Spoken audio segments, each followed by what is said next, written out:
Good evening, my dear students. Welcome to Sociology Suresh Babu YouTube channel. So వృత్తిరీత్యా బిజీగా ఉండడం వల్ల class నేను చేయలేకపోయాను. సో ఈరోజు మనము మున్సిపల్ చట్టంలో ఇక్కడ అతి ప్రధానమైనటువంటి చాప్టర్ 2 గురించి డిస్కస్ చేయబోతున్నాం. సో దానికంటే ముందు ప్రీవియస్ డే రోజున అంటే నిన్నగాక మొన్న స్టార్ జీకే బిట్స్ అనేవి మనకు కొన్ని అడగడం జరిగింది. సో దాంట్లో చాలామంది చాలా వరకు ప్రయత్నం చేశారు. సో ఆ ప్రయత్నంలో ఆల్మోస్ట్ ఇక్కడ ఉన్నటువంటి 8 క్వశ్చన్స్లో ఆల్మోస్ట్ అన్ని క్వశ్చన్స్ చేశారు. అందరూ ఎక్కువ శాతం చేయలేనటువంటి క్వశ్చన్ ఏంటంటే first question. So first question తప్పించి మిగతా 7 క్వశ్చన్స్కు ఆన్సర్ చేయడం జరిగింది. సో వాళ్ళందరికీ కంగ్రాచులేషన్స్. సో మీరు అందరూ చదువుతున్నారు. మరి బేసికల్గా మీరు చదివి ఆన్సర్ చేస్తే పర్వాలేదు, కానీ నేను క్వశ్చన్ అడిగిన తర్వాత మీరు బ్రౌజింగ్ చేయడం, నేను క్వశ్చన్ అడిగిన తర్వాత మీరు అక్కడెక్కడ చూసి చెప్తే అది ఇంకా చదవాల్సిన అవసరం ఉందని మీకు మీరే సెల్ఫ్ చెక్ చేసుకోండి. సో నేను ఎప్పుడైతే క్వశ్చన్ అడిగినో ఆ క్వశ్చన్ అనేది మీ మైండ్లో ఉండి దానికి ఆన్సర్ ఉండి రాస్తే అది మీకు ఫ్రూట్ఫుల్గా ఉంటుంది. ఇంకా అప్పటి నుంచి బ్రౌజింగ్ చేయడం, అప్పటి నుంచి చేయడం ఉంటే ఇంకా మీరు చదవాల్సిన అవసరం ఉంటుంది. ఎందుకంటే ఇదంతా జనరల్ ఇంటరాక్షన్, జనరల్ ప్రాక్టీసెస్. రేపు క్వశ్చన్ పేపర్ ఇచ్చినప్పుడు కూడా నేను అక్కడ వెతకడానికి ఏమి ఉండదు. సో అందుకే అభ్యర్థులు ఎవరైతే ఉన్నారో సో అప్పుడప్పుడు మనం అట్లాంటి ప్రాక్టీస్ చేస్తుంటే మనకు జ్ఞానం పెరుగుతుంది, నాలెడ్జ్ గెయిన్ చేసిన వాళ్ళం ఉంటాం. సో దాంతోపాటు ఎక్కువ శాతం మంది కొన్ని రాంగ్ ఆన్సర్స్ చేయడానికి ప్రయత్నం చేశారు. మళ్ళీ వాళ్ళు రైట్ చేసుకున్నారు. ఫస్ట్ ఎవరైతే చేస్తున్నారో తర్వాత వాళ్ళని కూడా కొంతమంది కాపీ కొడుతున్నట్టు తెలిసింది. సో సేమ్ యాస్టీస్గా కాపీ కొట్టడం కూడా రావట్లేదు. సో ఫస్ట్ నెంబర్ వేసి సెకండ్ ఆన్సరు, థర్డ్ నెంబర్ వేసి సెకండ్ ఆన్సర్ పెట్టారు. సో అది కొంచెం చూసుకోండి. సో ఫైనల్గా చాలామంది సుమారు ఒక 30 మెంబర్స్ దాకా రెస్పాండ్ అయ్యారు. సో సంతోషం. సో మీ ఫ్రెండ్స్కి ఎవరైనా ఉన్నా కానీ దాన్ని ఫార్వర్డ్ చేయండి. సో ఈ యొక్క వీడియోస్ని అన్నింటినీ ఫస్ట్ స్టార్టింగ్లో లైక్ కొట్టాలని నేను మనస్ఫూర్తిగా కోరుకుంటున్నాను. ఒకసారి ఆ క్వశ్చన్స్ చూద్దాం. సో హైదరాబాద్లో మొట్టమొదటిసారిగా ఈ యొక్క మున్సిపల్ ప్రణాళికలను రచించిన వారు ఎవరంటే చాలామంది ఏం రాశారంటే మీరు ఆ కామెంట్స్లో కూడా చదువుకోవచ్చు, మోక్షగుండం విశ్వేశ్వరయ్య అని రాశారు. సో నేను అడిగింది ఏంటి అంటే హైదరాబాదులో మున్సిపాలిటీకి సంబంధించినటువంటి వివరాలలో రచనలు చేసిన వ్యక్తి ఎవరు అని అడిగాను. మీరేం ఆన్సర్ చేశారంటే పంచవర్ష ప్రణాళికల పితామహుడు ఎవరు అనేది అర్థం చేసుకొని అది ప్రణాళికే ఇది ప్రణాళికే కాబట్టి అతను ఇక్కడే కావచ్చు, గోదావరి కృష్ణా గోదావరి ఎందులో ఉండేటి నీళ్ళే కదా అని చెప్పేశారు.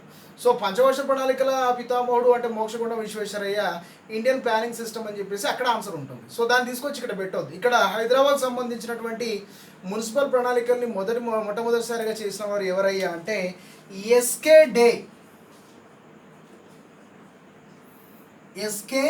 డే అనే టైం. ఎస్కే డే అనే ఒక అప్పట్లో చాలా వరకు ఐఏఎస్ ఆఫీసర్గా వర్క్ చేసినటువంటి ఒక ప్రముఖ విద్యావేత్త. ఆయనే ఆ రోజుల్లో నెహ్రూ గారి గవర్నమెంట్లో ఉన్నప్పుడు వర్క్ చేశారు. ఆయనే హైదరాబాద్కు మున్సిపాలిటీకి సంబంధించినటువంటి ప్రణాళికల్ని చేసిన ఫస్ట్ పర్సన్. సో అది మనం గుర్తుపెట్టుకోవాలి. సో పంచాయతీరాజ్ వ్యవస్థ ఒక సాధనము గ్రామీణ అభివృద్ధికి అని చెప్పిన వారు కూడా ఈ ఎస్కే డే. మనకు లాస్ట్ టైము క్వశ్చన్ కూడా రావడం జరిగింది. సో అది చాలామంది తప్పు చేయడం జరిగింది, చాలామంది ఆన్సర్ చేయలేదు, ఒకటి వేసి డాష్ పెట్టారు. ఆ డాష్లో నీ ఇష్టం ఏమైనా రాసుకో, నాకు రాదని నాకే వదిలేయడం జరిగింది. సంతోషం.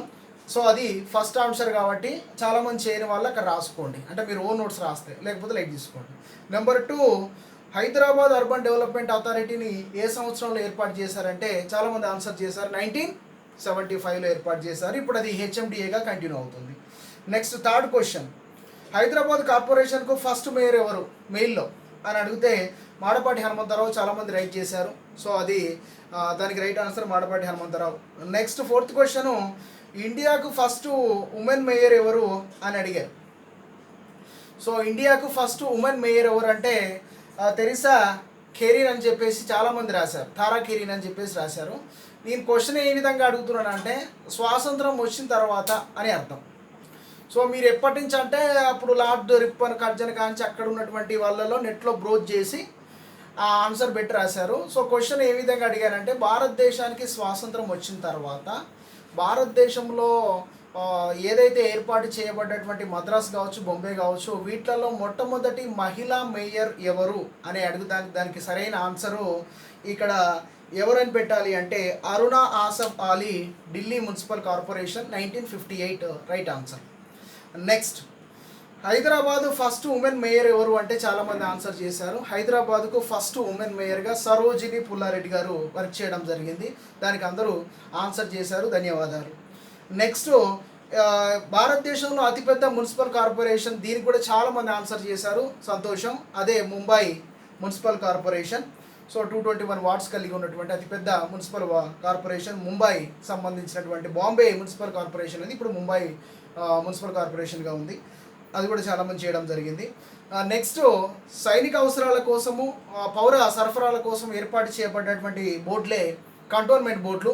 అవి భారతదేశంలో ఎన్ని ఉన్నాయి, తెలంగాణలో ఎన్ని ఉన్నాయి అంటే భారతదేశంలో 62 కంటోన్మెంట్ బోర్డులు ఉన్నాయి. తెలంగాణలో ఒకటి ఉంది, అదే సికింద్రాబాదు లో ఉన్నటువంటి కంటోన్మెంట్ బోర్డు. సో అది పౌర సరఫరాల కోసం ఉన్నటువంటిది. అంతా ఒకటే వస్తుంది, బొల్లారం గిల్లారం అంతా కలిపి సికింద్రాబాద్ కంటోన్మెంట్ బోర్డు కిందకే రావడం జరుగుతుంది. ఇక లాస్ట్ 8th క్వశ్చన్ యాక్ట్ నుంచి అడగడం జరిగింది. తెలంగాణ మున్సిపల్ యాక్ట్ 2019 ప్రకారము ఆన్లైన్లో మనం ఇంటిని రిజిస్ట్రేషన్ చేసుకోవాలంటే ఎన్ని గజాల లోపు ఉన్న దాన్ని ఆన్లైన్లో రిజిస్ట్రేషన్ చేసే అవకాశం కల్పించాలంటే 500 గజాల లోపు ఉన్నటువంటి ఏదైతే మనకు స్థలం ఉందో ఆ స్థలానికి మనం నేరుగా ఇంట్లో కూర్చొని నేరుగా ఆన్లైన్లో మనం డైరెక్ట్గా సెల్ఫ్ సర్టిఫికేషన్ ఇచ్చేటువంటి అవకాశం ఉంది. ఒకవేళ సెల్ఫ్ సర్టిఫికేషన్ రాంగ్ అని తెలిస్తే ఎన్ని రేట్ల జరిమానా విధించబడుతుంది అంటే 25 రేట్ల జరిమానా విధించబడుతుంది. అది ఇంతకుముందు పడిన ప్రీవియస్ క్వశ్చన్. సో ఈ 8 క్వశ్చన్స్కు ఒకటి తప్ప అందరికీ 7కు 8 అవుట్ ఆఫ్ 7 చేయడం జరిగింది. ఫస్ట్ క్వశ్చన్ చాలా మంది చేయలేదు. సో అందుకే ఇక్కడ అందరికీ 100% మార్కులు రానట్టే. అంటే 8 క్వశ్చన్లకు 7 చేశారు, కొంతమంది 5, 6 చేశారు. సో ఇది మన ప్రాక్టీస్ని పెంచే విధంగా మీకు ఉపకరించిందని నేను అనుకుంటున్నాను. రైట్, ముందుకెళ్దాం. ఇవి స్టార్ జీకే బిట్కు సంబంధించినటువంటి క్వశ్చన్స్. సో అది పక్కన పెడితే ఈరోజు టాపిక్లోకి నేరుగా వెళ్ళిపోదాం, టైం వేస్ట్ చేయకుండా. ఈరోజు టాపిక్ ఏంటంటే municipal act, Telangana municipal act 2009లో మనం ఇంత మునిపే ఫస్ట్ చాప్టర్ చూసాం. సో దాంట్లో అన్ని డెఫినేషన్స్, వాటికి సంబంధించిన పదజాలం ఉంది. సో 2-3 కామెంట్ పెట్టారు, జనరల్గా మాకు చదివితే ఏం అర్థం కావట్లేదు సార్, ఎందుకంటే ఆ భాష తెలుగు, సంస్కృత, కన్నడ అనే దానికంటే చాలా డీప్గా ఉంటుంది. విహిత పరిచన అంటాడు, ఇంకేదో అంటాడు. అవి మనకు తెలుగులానే అనిపిస్తే కానీ అదేందో ఇదేందో, ఎందుకంటే మనకు తెలుగు మొత్తం రాదు. అట్లానే ఇంగ్లీష్ చదువుతామంటే ఇంగ్లీష్ యాక్ట్ పంపించమంటే ఇంగ్లీష్ యాక్ట్ పంపించాను, అలా కూడా అర్థం కావద్దు. మనకు తెలుగు సరిగా రాదు, ఇంగ్లీష్ సరిగా రాదు, హిందీ సరిగా రాదు. సో తెలుగు అంటే మాండలికాల్లో రాస్తే అర్థమవుతుంది. అంటే జనరల్గా మనం చదువుకున్న బుకిష్ నాలెడ్జ్ కాదు, అది కొంచెము చట్టం కాబట్టి కొన్ని ఓల్డ్ వర్డ్స్ ఉన్నాయి. సో వాటికి మన ఎక్స్ప్లెనేషన్ వీడియోలో ఇచ్చాము. సో ఎవరైనా చూడని వాళ్ళు ఉంటే వెనక్కి వెళ్ళి మళ్ళీ దానికి అర్థం చూసుకొని ఇక్కడ చదివేటప్పుడు ఆ పదాలు మనకు యూజ్ అవుతాయి కాబట్టి దాన్ని ఫస్ట్ చెప్పడం జరిగింది. ఈరోజు కోర్ టాపిక్ చాప్టర్ 2లోకి నేరుగా వెళ్ళిపోదాం. చాప్టర్ 2 పేరు ఏంటంటే పురపాలికల సంరక్షణ, మున్సిపాలిటీల ఏర్పాటు అనేది దాని యొక్క హెడ్డింగు. ఇంగ్లీష్లో composition of municipalities. English word ఖచ్చితంగా నేర్చుకోవాలండి, ఎందుకంటే నేర్చుకోవాలి కాబట్టి. మేము నేర్చుకోం. సంరచన అంటే నీకు యాస్టీస్గా సంరచన అనేది క్వశ్చన్ పేపర్లో రాయదు, కంపోజిషన్ అనే ఉంటుంది. దానికి తెలుగులో కూడా కంపోజిషన్ అనే రాస్తాడు చాలా ఎగ్జామ్లో, ఇట్నే రాస్తాడు. ఇది ఇంగ్లీషే ఇంగ్లీష్ను మళ్ళీ ఇక్కడ చేస్తాడు. సో అందుకే ఫైనల్ డ్రాఫ్ట్ ఏదైతే ఉందో, ఇప్పుడు మీరు తెలుగు చట్టం చదివినప్పటికీ క్వశ్చన్ ఇంగ్లీష్ డ్రాఫ్ట్ నుంచేలే అంతిమంగా తీసుకోవడం జరుగుతుంది. అది చాలాసార్లు ఎగ్జామినేషన్ ముందులో క్లాస్లో చెప్పాను నేను. ఫైనల్గా ఇంగ్లీషు యాక్ట్లో ఏదైతే ఉందో అదే ఫైనల్. తెలుగు ఎందుకంటే మనకు చూడగానే అర్థమవుతుంది కాబట్టి అది చెప్తాం, కానీ ఫైనల్గా మనకి ఇంగ్లీష్లో ఉన్నదానికే ఆన్సర్ పడుతుంది. సో దానికి మార్క్ యాడ్ చేయడం జరుగుతుంది. సో కంపోజిషన్ అంటే ఆ మున్సిపాలిటీలు ఏ విధంగా ఏర్పడతాయి అనే దానికి ఇక్కడ కంపోజిషన్ ఆఫ్ ది మున్సిపాలిటీస్ అని ఇచ్చారు. సో బేసికల్ డ్యూటీసు, ఆ యొక్క కంపోజిషన్ ఏ విధంగా ఉంటుంది అనేది ఒక 9 పాయింట్స్ ద్వారా ఇక్కడ ఎక్స్ప్లెయిన్ చేయడం జరిగింది ఇంగ్లీష్లో. సో వాటిని జనరల్గా చదువుతాను, తర్వాత ఎక్స్ప్లెయిన్ చేస్తాను. Division of municipalities into wards for elections and for the municipal council. అంటే ఒక నిర్ణీత ప్రదేశం కలిగినటువంటి ప్రాంతాన్ని మనం మున్సిపాలిటీ పరిధిలో తీసుకుంటే ఆ డివిజన్ను ఆ మున్సిపాలిటీలో వార్డ్స్గా మనం చేయాల్సి ఉంటుంది. అలా డివిజన్ను వార్డ్స్గా చేయడం అనేది ఈ యొక్క పురపాలిక సంరక్షణలో మొదటి పాయింట్. అంటే మున్సిపల్ కార్పొరేషన్ ఏదైతే నిర్దేశించిన బోర్డు ఉందో, నిర్దేశించిన ప్రాంతంలో ఉండేటువంటి జనాభాను ఆ డివిజన్ను వార్డులుగా విడగొట్టడం ప్రధానమైనటువంటి పని. రిజర్వేషన్ ఆఫ్ ద సీట్స్ అంటే ఖచ్చితంగా విడగొట్టిన తర్వాత కొంతమంది వార్డు మెంబర్ని సభ్యుల్ని ఎన్నుకోవాలి కాబట్టి ఆ సభ్యుల్ని ఏ విధంగా మనం ఎన్నుకోవాలనే దానికి రిజర్వేషను. సో ఆ రిజర్వేషన్ పాటు ఓత్ ఆఫ్ ది మెంబర్స్ ప్రమాణ స్వీకారానికి సంబంధించినటువంటి సభ్యుల ప్రమాణ స్వీకారము, క్వాలిఫికేషన్ ఆఫ్ ద క్యాండిడేట్స్ పోటీ చేసేటువంటి లేదా సభ్యులుగా ఉండేటువంటి సభ్యులు ఎవరైతే ఉన్నారో వాళ్ళకు బేసికల్ క్వాలిఫికేషన్ ఏంటి అనే దాని గురించి, అదేవిధంగా జనరల్ డిస్క్వాలిఫికేషన్స్ అంటే ఎవరైతే నేరుగా ఎలక్షన్లో పోటీ చేసే సభ్యులు కావచ్చు, పోటీ చేసిన దాని తర్వాత వాళ్ళ పరిస్థితులు వాళ్ళ మీద ఫిర్యాదులు రావడం వలనో, వాళ్ళు అంటే చనిపోవడం వలనో, లేకపోతే వాళ్ళకి ఇష్టం లేకపోవడం వలనో, లేకపోతే డిస్క్వాలిఫికేషన్స్ అంటే వాళ్ళకి దానికి యోగ్యత లేకపోవడం, అంటే వాళ్ళు స్టాండర్డ్స్ అంటే 21 ఇయర్స్ ఉండకపోవడము, లేకపోతే ఇతరత్ర కారణాల వల్ల కొన్ని ఫిర్యాదులు అందడం వల్ల డిస్క్వాలిఫై చేసేటువంటి అవకాశం ఉంటుంది. సో దానికి సంబంధించినటువంటి పాయింట్లు. అదేవిధంగా newly constituted and reconstructed municipalities అంటే కొత్తగా ఏర్పడినవి లేకపోతే పాతవి పునర్నిర్మాణం చేసినప్పుడు ఎలాంటి విధి విధానాలు ఫాలో కావాలి.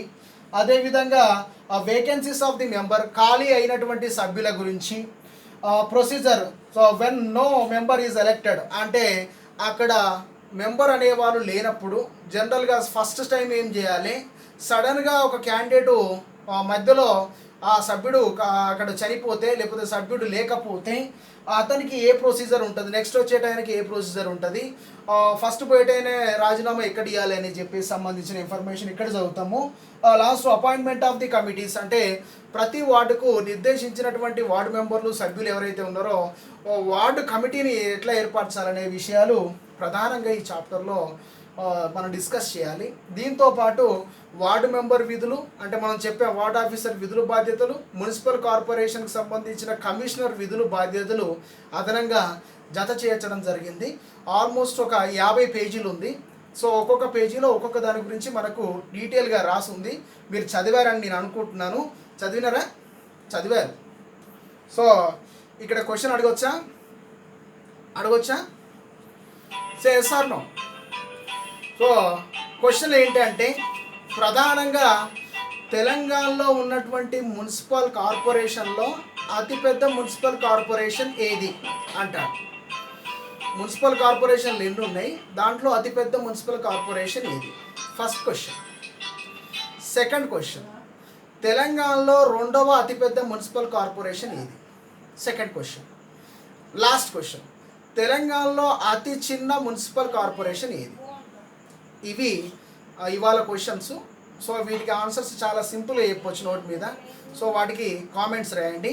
సో దానికంటే ముందు ఈ యొక్క విషయాన్ని డీటెయిల్గా డిస్కస్ చేద్దాము. బేసికల్గా division of the municipalities into wards for the municipal council అంటే మనం నిర్దేశించిన స్థలము లేదా సామాన్య మొహర్ను కలిగి ఉండి ఆస్తి విషయంలో కాంట్రాక్టులు చేయడానికి సమర్థత కలిగిన యాజమాన్యాన్ని మున్సిపల్ కౌన్సిల్ అంటారు. అంటే ప్రధానంగా మనం ఇక్కడ పట్టణ ప్రాంతంలో అడ్మినిస్ట్రేషన్ విషయంలో కనుక చూసుకున్నట్లయితే అడ్మినిస్ట్రేషన్ అంటే పరిపాలనా బాధ్యతలు చూడడానికి నిర్దేశిత స్థలము అదొక సరౌండింగ్ ఏరియాలో ఉండి దాంతోపాటు అందులో అనేక రకాల నిర్మాణాల్ని అదేవిధంగా రోడ్లని ఇన్ఫ్రాస్ట్రక్చర్ ఫెసిలిటీస్ను కల్పించడానికి ఉన్నత స్థాయిలో పర్యవేక్షక బోర్డు ఏదైతే ఉందో దాన్ని మున్సిపల్ కౌన్సిల్ అంటారు. సో అది ప్రత్యేకమైన స్థలాన్ని, ప్రత్యేకమైనటువంటి పరిధిని, ప్రత్యేకమైన విధి బాధ్యతల్ని, పనుల్ని కలిగి ఉంటుంది. దాన్నే మున్సిపల్ కౌన్సిల్ అంటారు. ఎందుకంటే మున్సిపాలిటీ ఏర్పాటు చేయాలి. ఇప్పుడు మనం చేయాలంటే దానికి ఏంటి హంగులు అనే దాని గురించి మాట్లాడుకుంటున్నాం. సో ఈ యొక్క మున్సిపల్ కౌన్సిల్ని ఏర్పాటు చేయాలంటే ఇంత మునుపు ఆంధ్రప్రదేశ్లో 1965 చట్టం ఉండేది. అదే 1994 వరకు రావడం జరిగింది. సో ఆ 1994 యాక్ట్లో ఉన్నటువంటి ప్రధానంగా రాజ్యాంగబద్ధంగా చేసిన వాటిని ఇప్పుడు మనం ఫాలో అవుతున్నాం. సో దాన్ని బట్టే మనం ఇప్పుడు 2019 చట్టాన్ని రాసుకోవడం జరిగింది. సో 1965 ఆంధ్రప్రదేశ్లో ఏర్పడిన చట్టమే 1994 వరకు వచ్చింది. అందులో చాలా విషయాలు అనేవి 2019 వరకు వచ్చాయి. 2019లో రీమాడ్యూల్ చేసినటువంటి చట్టము మనకు వచ్చింది. సో అదేవిధంగా ఈ యొక్క పంచాయతీ చట్టం కూడా 2018లో నూతన పంచాయతీరాజ్ చట్టం తెలంగాణ కూడా తీసుకురావాల్సిన విషయం మీరు తెలుసుకోవచ్చు. దీనికి లింక్ ఎక్కడ అంటే 73, 74 రాజ్యాంగ సవరణలు అవి చదివితే వీటికి లింక్ దొరకడం జరుగుతుంది. సో అలా ఒక కౌన్సిల్ని ఏర్పాటు చేయాలంటే ప్రధానంగా అది ఉండాలి.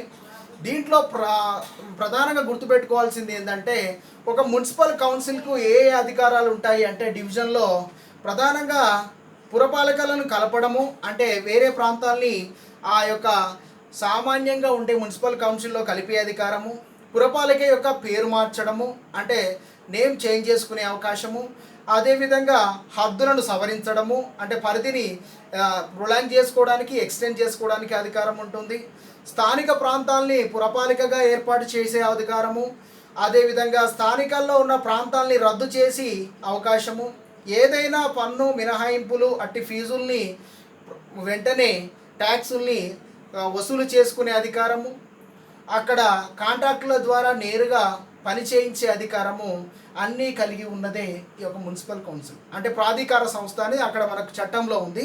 ప్రాధికార సంస్థ అంటే మున్సిపల్ కౌన్సిలర్లు మున్సిపాలిటీలో ప్రధానంగా ఇక్కడ ఉంటుంది. సో అక్కడ పోస్టులు వేరైనా కానీ అదొక ప్రాధికార సంస్థగా మనం గుర్తుపెట్టుకోవాలి, అంటే అట్మోస్ట్ బోర్డుగా మనం గుర్తుపెట్టుకోవాలి. దీంట్లో ప్రధానమైనటువంటి సభ్యులు ఎవరు? సో ఇది బోర్డు, ఇది దీనికి సంబంధించినటువంటి విధి విధానం. అయితే దీంట్లో ప్రధానంగా మున్సిపల్ కౌన్సిల్లో ఎవరు సభ్యులుగా ఉంటారంటే మనం బాగా గుర్తుపెట్టుకోవాలి, ఒక 5 మెంబర్స్ను బాగా గుర్తుపెట్టుకోవాలి. ఎంతమంది అండి? 5 మెంబర్స్. ఎవరెవరు వాళ్ళు అంటే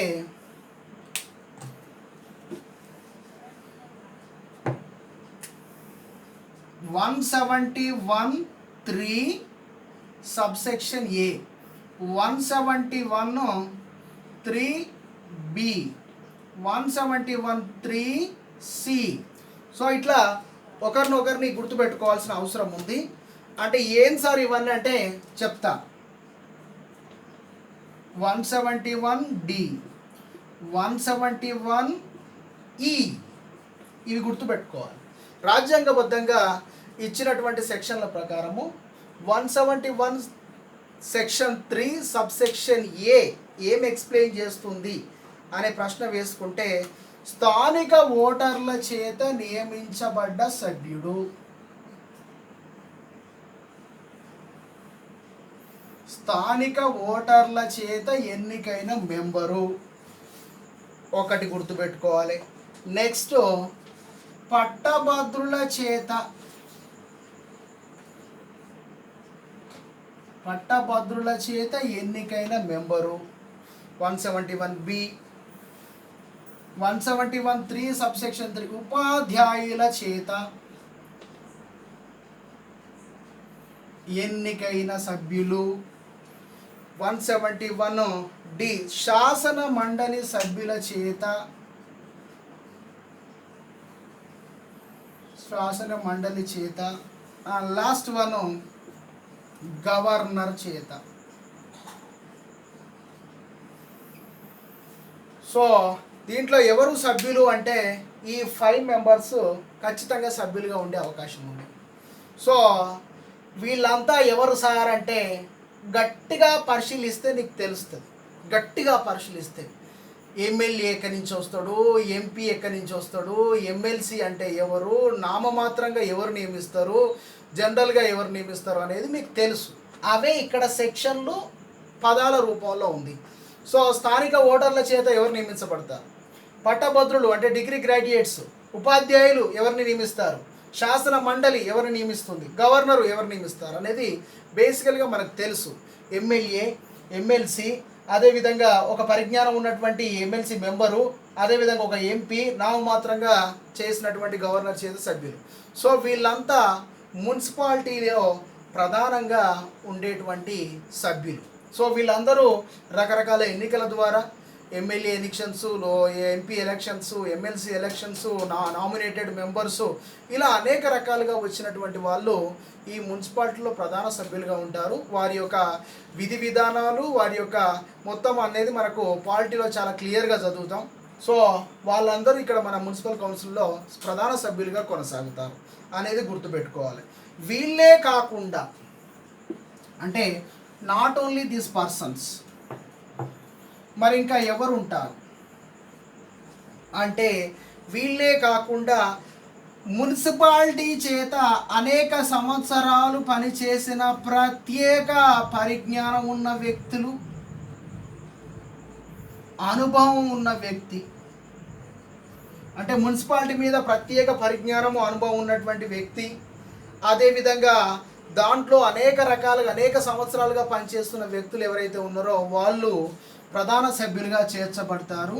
సో మున్సిపాలిటీస్కి అయితేనేమో, పురపాలికలకైతేనేమో 2, మున్సిపల్ కార్పొరేషన్కి అయితే 3 నేరుగా నియమించుకునే అవకాశం ఉంటుంది. అంటే ఆ యొక్క పురపాలిక మీద అపారమైనటువంటి జ్ఞానము, ఎక్స్పీరియన్స్ ఉన్నటువంటి మరొక 2 పర్సన్స్ను మనం ఇక్కడ తీసుకోవాలి. సో వాళ్ళకు కూడా బేసిక్ ఉంటుంది, 21 ఇయర్స్ ఉండాలి. వాళ్ళు ఓటర్లు అంటే ఓటర్ లిస్ట్లో ప్రధానంగా ఓటు హక్కును కలిగి ఉన్నటువంటి వారు ఉంటారు. ఇక్కడ ప్రత్యేక పరిజ్ఞానం అనుభవం అంటే 21 ఇయర్స్ లోపు ఉండరు, వాళ్ళు చాలా సంవత్సరాలుగా పనిచేసి ఉంటారు. కానీ బేసిక్ రిక్వైర్మెంట్స్ జనాభా జాబితాలో వాళ్ళు పేరు నమోదై ఉండాలి, 21 ఇయర్స్ దాటి ఉండాలి. సో మినిమం 21 ఇయర్స్ ఉండాలి. సో వాళ్ళు ప్రత్యేకంగా ఇక్కడ మున్సిపాలిటీకి అయితే 2, అదేవిధంగా మున్సిపల్ కార్పొరేషన్కి అయితే 3 నియమించే అవకాశము ఉంటుంది. సో వాళ్ళే కాకుండా ఇంకా ఎవరైనా ఉంటారా అంటే, సో ఇంకా ఉంటారు, వాళ్ళే కోఆప్టెడ్ మెంబర్స్ లేదా తెలుగులో కోఆప్షన్ మెంబర్స్. వీళ్ళెందుకు మరి అంటే ఆ ప్రాంత స్థితిగతుల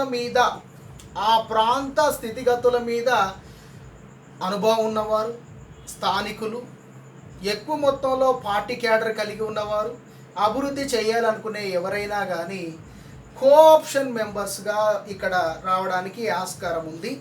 కోఆప్షన్ మెంబర్స్న మరి ఎంతమందిని తీసుకుంటారు అంటే ఇక్కడ ప్రధానంగా కోఆప్టెడ్ మెంబర్స్లో మున్సిపాలిటీలో 2, మున్సిపల్ కార్పొరేషన్లో 3 ప్రధానంగా ఈ క్వాలిఫికేషన్ ఉన్న వాళ్ళు అడాప్ట్ చేయబడతారు. అంటే వీళ్ళు కాకుండా ఈ అనుభవం ఉన్న వాళ్ళతో పాటు కోఆప్టెడ్ మెంబర్స్ ఉంటారు. మరి వీళ్ళకు ప్రధానమైనటువంటి తేడా ఏమిటి అంటే, ప్రధానమైనటువంటి తేడా మున్సిపల్ ఎన్నికల్లో ఎవరికి ఓటు వేసే అధికారం ఉంటుంది, రైట్ టు ఓట్. అంటే ఓటు వేసే అధికారము కోఆప్షన్ మెంబర్స్ కలిగి ఉంటుందా అంటే ఎస్ ఆర్ నో. అంటే కోఆప్షన్ మెంబర్స్కి ఎవరైతే ఉన్నారో వాళ్ళకు ఓటు వేసే అధికారం ఉండదు. పాల్గొనవచ్చు, సమావేశాల్లో పాల్గొనవచ్చు, అక్కడ ఏం జరుగుతుందో వినవచ్చు, వాళ్ళ యొక్క విలువైన సూచనలు చేయవచ్చు. కానీ కోఆప్షన్ మెంబర్స్కు ఓటు వేసే అధికారం లేదు. మిగిలిన సభ్యులందరికీ ఓటు వేసే అధికారము ఉంటుంది. సో ఇక్కడ ప్రధానంగా ఎమ్మెల్యే కావచ్చు, ఎంపీ కావచ్చు, ఎమ్మెల్సీ కావచ్చు, ఎవరైతే ఈ యొక్క చట్టబద్ధంగా నియమించబడతారో ఎన్నికల ద్వారా వాళ్ళు ఇక్కడ ఎన్నికైన 15 రోజుల్లో మున్సిపల్ కమిషన్కు రిపోర్ట్ చేయాలి. సో అలా రిపోర్ట్ చేస్తే వాళ్ళందరూ ఆ ప్రాంత పరిధిలోకి వస్తారు. మరి ప్రాంతం అంటే నియోజకవర్గం కదా సార్, నియోజకవర్గంలో చాలా వరకు వార్డులు అటుంటాయి ఇటుంటాయి. అంటే ఫర్ ఎగ్జాంపుల్ ఇప్పుడు మన జిల్లాలు చేశారు, జిల్లాలు అనేవి ఒక ప్రాతిపదిక మీద చేస్తే ఆ జిల్లాలు విడిపోయిన తర్వాత కొంత ప్రాంతము ఒక జిల్లాలోకి, కొంత ప్రాంతం ఒక జిల్లాలోకి వచ్చింది. కానీ ఈ 2 ప్రాంతాలకు ఎమ్మెల్యే ఒకతనే, ఎంపీ ఒకతనే. మరి ఇప్పుడు జిల్లాల ప్రాతిపదికన చేయాలంటే కాదు, జనరల్గా తన యొక్క నియోజకవర్గ పరిధిలోకి ఎన్ని వార్డులు వస్తే అన్ని వార్డులు, ఆ వార్డులకు నిర్దేశిత సభ్యుడు ఎవరయ్యా అంటే ఆ ప్రాంతానికి చెందినటువంటి ఎంపీ, ఎమ్మెల్యే, ఎమ్మెల్సీ. సో అది నువ్వు ఎంతవరకు నీ మొహారు ఉంటుందో, ఆ కౌన్సిల్ పరిధిలో ఎంతవరకు ఉంటుందో, అది వేరే జిల్లా అయినప్పటికీ ఆ ప్రాంతం నీ దాంట్లోకి వస్తుంది కాబట్టి సో నువ్వు దానికి ప్రధాన సభ్యుడిగా వ్యవహరించాలి. ఇది ప్రధానంగా గుర్తుపెట్టుకోవాలి. సో ఇక్కడ ప్రధానంగా ఎన్నికైన సభ్యులు రాజ్యాంగబద్ధంగా సీట్ల కేటాయింపు ఉంటుంది. అంటే ఈ యొక్క సభ్యులకు ఏ విధంగా ఉండదో అలాగే వార్డు మెంబర్స్కి కూడా రాజ్యాంగబద్ధంగా ఎంత శాతము సీట్లు ఇచ్చేటువంటి అవకాశం ఉంటుందంటే మనందరికీ తెలుసు. ఇవన్నీ నేషనల్ గవర్నమెంట్సా, ఇంటర్నేషనల్ గవర్నమెంట్సా, లోకల్ గవర్నమెంట్సా అంటే ఇవన్నీ ఏమిటి? Local governments. లోకల్ గవర్నమెంట్స్లో రిజర్వేషన్ కేటగిరీ ఏమిటి? 50% ఎవరికి ఇవ్వాలి? 50% ఓబీసీ కావచ్చు, లేకపోతే అనేక ఎస్సీ ఎస్టీ వర్గాలు కావచ్చు, వెనుకబడిన వర్గాలు, అనుచిత కులాలు, ఉప అనుచిత కులాలని మనకు ఈ యొక్క చట్టంలో రాసి ఉంది. అంటే అత్యంత వెనుకబడిన కులాలు, వెనుకబడిన తరగతులు, ఎస్సీ ఎస్టీ వర్గాలకు అన్నిటికి కలిపి 50% మినిమము ఇవ్వాలి. దీంట్లో ఖచ్చితంగా ఇంకా ఎవరికి ఇవ్వాలి అంటే లోకల్ గవర్నమెంట్ ఎలక్షన్స్లో 50% సీట్స్ రిజర్వ్డ్ ఫర్ ది ఎవరికి అంటే 50% సీట్ల కేటాయింపు ఎవరికి ఉందంటే ఉమెన్స్కి ఉంది. అందుకే ఇక్కడ మనం ఇందాక చెప్పుకున్న కోఆప్షన్ మెంబర్స్ ఎవరైతే ఉన్నారో ఈ కోఆప్షన్ మెంబర్స్ ప్రత్యేక పరిజ్ఞాన అనుభవం ఎవరైతే ఉన్నారో వీళ్ళలో ఖచ్చితంగా ఎవరు ఉండాలి అంటే ఖచ్చితంగా ఒక మహిళ ఉండాలి. ఎందుకంటే ఇది పార్టీ విషయం కాబట్టి నాకు నచ్చిన వాళ్ళని నేను సెలెక్ట్ చేసుకుంటా, నీకు నచ్చిన వాళ్ళని నువ్వు సెలెక్ట్ చేసుకుంటే ఇందులో మహిళల ప్రాధాన్యత ఉంటుంది కాబట్టి కోఆప్షన్ మెంబర్లో ఖచ్చితంగా ఒక మహిళ ఉండాలి. అందులో మైనారిటీ నుంచి తీసుకుంటే ఖచ్చితంగా మైనారిటీ ఉన్న వాళ్ళని కూడా తీసుకునే అవకాశం ఉంటుంది. మైనారిటీ వాళ్ళని తీసుకున్నా కానీ ఎవరైతే నేరుగా నియమించబడిన సభ్యులు ఉంటారో వాళ్ళకే ఫస్ట్ ప్రిఫరెన్స్ అనేది ఇవ్వడం జరుగుతుంది. సో అలా 50% వెనుకబడిన తరగతులకు, ఆ 50%లో 50% 10 సీట్లు వస్తే వెనుకబడిన తరగతులకు అందులో 5 సీట్లు ఖచ్చితంగా మహిళలకు కేటాయించాలి. అందుకే మన లోకల్ ఎలక్షన్స్ మొన్న జరిగినప్పుడు ఏమైంది, ఎంపీటీసీ ఒకరు మహిళ ఉంటారు, ఒకరు ఇలా ఉంటారు. అదేవిధంగా వార్డు మెంబర్లో కొంతమంది వాళ్ళు ఉంటారు, కొంతమంది వీళ్ళు ఉంటారు. అలా రాజ్యాంగం కల్పించింది కాబట్టి ప్రత్యేకంగా అవి సీట్ల కేటాయింపు రిజర్వేషన్ ఆఫ్ ద సీట్లలో ఖచ్చితంగా వాళ్ళను గుర్తు పెట్టుకొని ఆయా వర్గాలు లేకపోయినా కానీ వెతికి పట్టుకొని వచ్చి ఆ వర్గంలో ఆ సీటు వాళ్ళకు ఖచ్చితంగా కేటాయించాల్సినటువంటి అవసరం ఉంటుంది. సో ఇప్పుడు ప్రజెంట్గా జనాభా అంతటి ఉంది కాబట్టి ఈ ప్రాబ్లం రాకపోవచ్చు. సో ఎన్నికైన వార్డు మెంబర్లు రాజ్యాంగ పట్ల ప్రమాణం చేయాల్సి ఉంటుంది. ఎందుకంటే ఇదిలే కాదు, వార్డు మెంబర్లే కాదు, ఎవరైనా కానీ ప్రమాణ స్వీకారం చేసేటప్పుడు ఓత్ ఆఫ్ ది మెంబర్స్ ప్రమాణ స్వీకారం చేసేటప్పుడు ఖచ్చితంగా నియమనిష్టలతో కూడుకున్నటువంటి విధానం వాళ్ళకు ఉంటుంది. సో రాజ్యాంగబద్ధంగా విధేయునై ఉంటారని, ఎలాంటి రాగద్వేషాలకు పక్షపాతాలకు లొంగిపోనని, విధి నిర్వహణలో నా ప్రాణాలు అర్పిస్తానని కాదు, విధి నిర్వహణలో ఎక్కువ మొత్తంలో నేను ఇన్వాల్వ్ అవుతానని చెప్పేసి ప్రమాణ స్వీకారం చేయాలి. తన పదవీ కాలము ప్రారంభమైన తేదీలోంచి ఇక్కడ ఖచ్చితంగా 3 నెలలలోపు జరపబడే 3 సమావేశాలలో ఏదో ఒక సమావేశానికి అటెండ్ కావాలి. సో ఇక్కడ నిబంధన ఏంటంటే ఎంపికైన వార్డు మెంబర్లు కావచ్చు, ఎవరైనా కావచ్చు, ఖచ్చితంగా ఈ వార్డు మెంబర్లు ఈ 3 నెలల్లో జరిగేటువంటి 3 సమావేశాలు, నెలకో సమావేశం ఉంటుంది ఎలక్టెడ్ అయిపోయిన పర్సన్స్కు. ఆ పర్సన్స్కు ఖచ్చితంగా ఒక నెలలో జరిగే సమావేశానికి అంటే ఎన్నిక అయిపోయిన డేట్ నుంచి ఖచ్చితంగా ఒక సమావేశానికి అటెండ్ అయిపోయి తన యొక్క విహితపరిచినట్టు రాజ్యాంగబద్ధంగా ఉన్నటువంటి హక్కును తాను ప్రూవ్ చేసుకోవాలి. నేను ఇక్కడ ఎలక్ట్ అయిపోయాను, దీనికి వస్తానని చెప్పేసి. ఒకవేళ 3 నెలల వరకు కనుక నువ్వు రిపోర్ట్ చేయకపోతే ఆ స్థానము ఖాళీ అయినట్టుగా భావిస్తారు. లేకపోతే ప్రమాణ స్వీకారమే వద్దనుకున్నావు అనుకో, అసలు నాకు ఇంట్రెస్ట్ లేదు, ఇంట్రెస్ట్ పోయింది, ఎక్కడో బయటపడ్డది, ఇంట్రెస్ట్ లేకపోవడము, వద్దనుకోవడము అనేది ఉంటే నెక్స్ట్ మీటింగ్లో చెప్పాలి. ఒకవేళ అలా కాకపోతే ఎప్పుడైతే తాను రిజైన్ చేస్తాడో లేకపోతే తనకి ఇష్టం లేదని చెప్తాడో ఆ డేట్ నుంచి 30 రోజుల లోపు ఇక్కడ మున్సిపల్ కమిషనర్కి కానీ లేకపోతే అక్కడ ఉన్నటువంటి ప్రాధికార సంస్థ కానీ దరఖాస్తు చేయాలి. అలా లేకుంటే ప్రధానంగా దరఖాస్తు చేసిన తర్వాత 3 నెలల వరకు తన యొక్క నిర్ణయాన్ని మార్చుకునేటువంటి అవకాశం ఉంటుంది. 3 నెలల వరకు కౌన్సిల్ టైం ఇస్తుంది. ఈ 3 నెలలు ఆ ప్లేస్ ఖాళీగానే ఉన్నట్టుగా భావిస్తారు. అప్పటి వరకు నువ్వు నీ యొక్క విషయాన్ని ఏం తెలియకపోతే ఫైనల్గా రాజీనామా చేసినట్టు, ప్రమాణ స్వీకారం లేనట్టు, ఆ ప్లేస్ ఖాళీ అయినట్టుగా భావించడం జరుగుతుంది.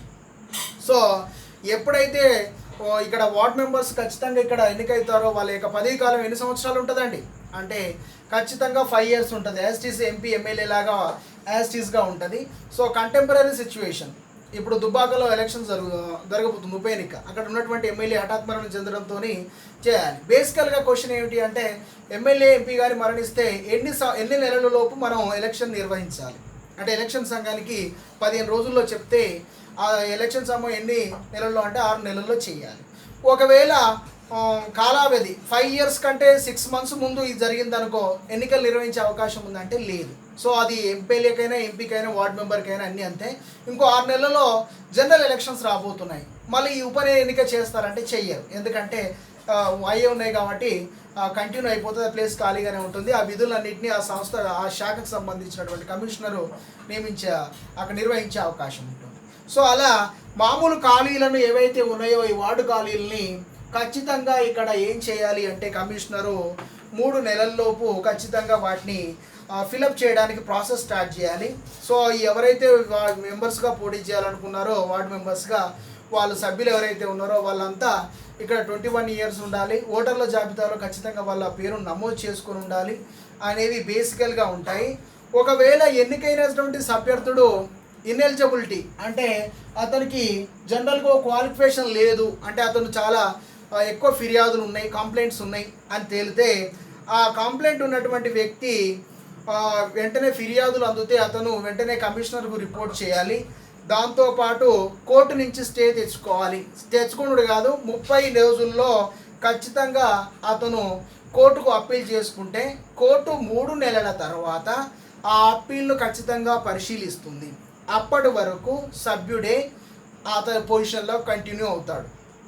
అంటే ఇప్పుడు బేసికల్గా ఇన్ఎలిజిబిలిటీ అంటే ఇక్కడ డిస్క్వాలిఫికేషన్ ఉంది కదా, క్వాలిఫికేషన్లో ఈ యొక్క రీకాన్స్టిట్యూషన్ మున్సిపాలిటీలలో డిస్క్వాలిఫికేషన్స్ ఉన్నాయి కదా.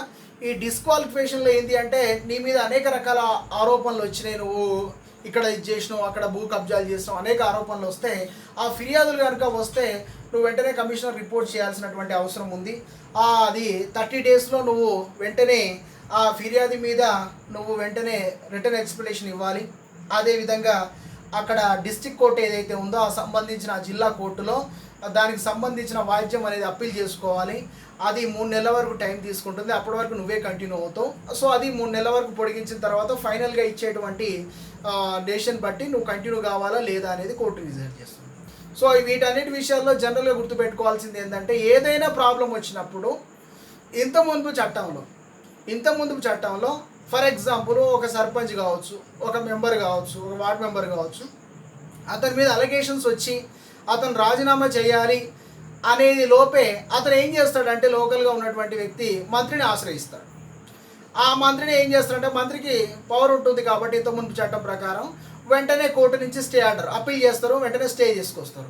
ఆ స్టే అయిపోయే లోపు 6 నెలలు 1 ఇయర్ అయిపోతుంది, ఈ లోపు ఇంకో ఎలక్షన్స్ వస్తాయి. సో ఈ లోపు ఇతనే కంటిన్యూ అవుతారు. కానీ ప్రజెంట్గా 2019 ఈ యొక్క మున్సిపల్ యాక్ట్ ప్రకారము మంత్రులకు స్టే ఇచ్చే అధికారం లేదు.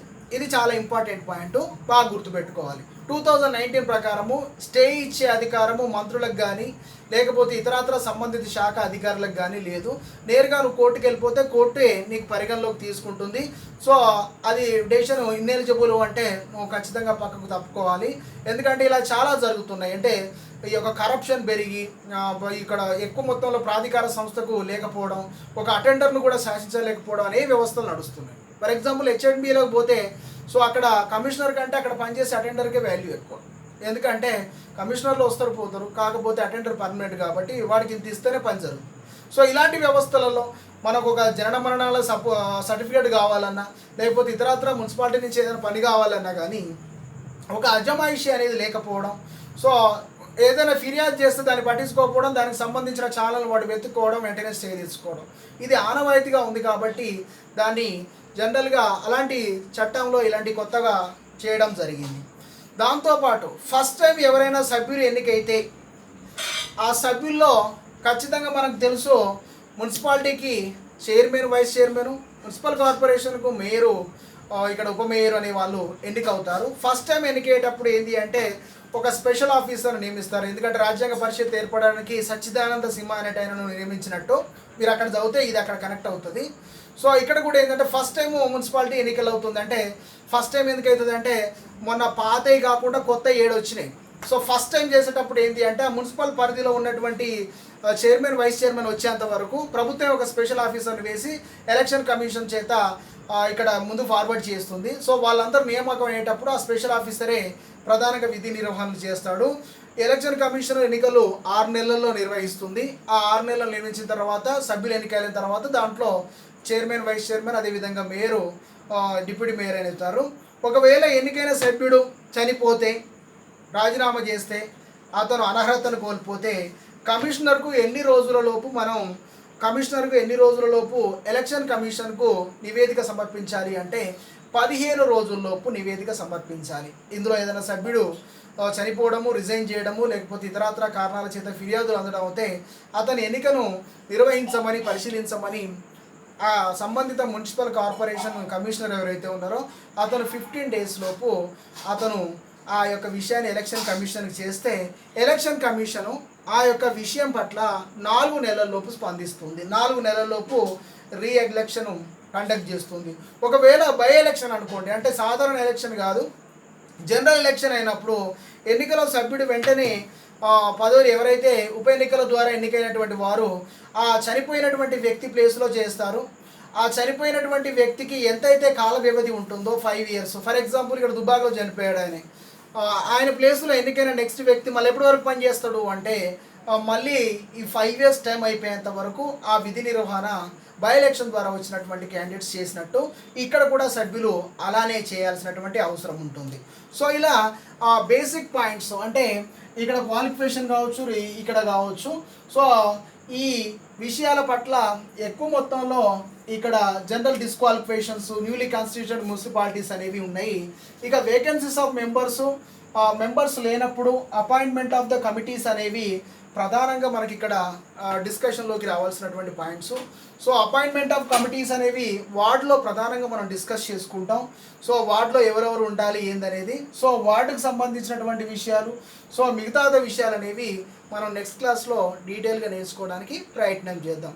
సో ఇప్పుడు చెప్పిన పాయింట్లన్నీ ఒకదాని తర్వాత ఒక నోట్ చేసుకోండి, రివైజ్ చేసుకోండి, కలెక్ట్ చేసుకోండి.